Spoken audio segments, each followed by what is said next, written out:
खबर दें कि स्टील मिल मुलाजमीन की जानिब से गेस्ट हाउस पर धरना दिया गया था। रात गए मुलाजमीन पर लाठीचार्ज किया गया है। मुलाजमीन और पुलिस में तसादुम भी हुआ, जबकि बाद अजान मजदूर हरानुमाओं और बल्दियाती नुमाइंदों पर FIR भी दर्ज की गई है। मज़ीद तफसीलात जानते नुमाइंदा 5 न्यूज़ शहरयार शौकत से। जी शहरयार, क्या तफसीलात हैं?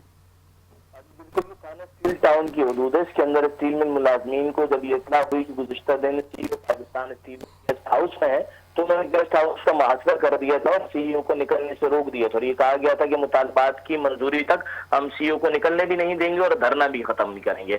लेकिन ये रात में जो है फिर वो ये वाक़या पेश आया है कि पुलिस की जानिब से लाठीचार्ज किया गया है, मुलाजमीन को मुंतशिर किया गया, जिसमें मुलाजमीन और पुलिस के जो है वो हल्का फुल्का तसादुम भी देखने में आया।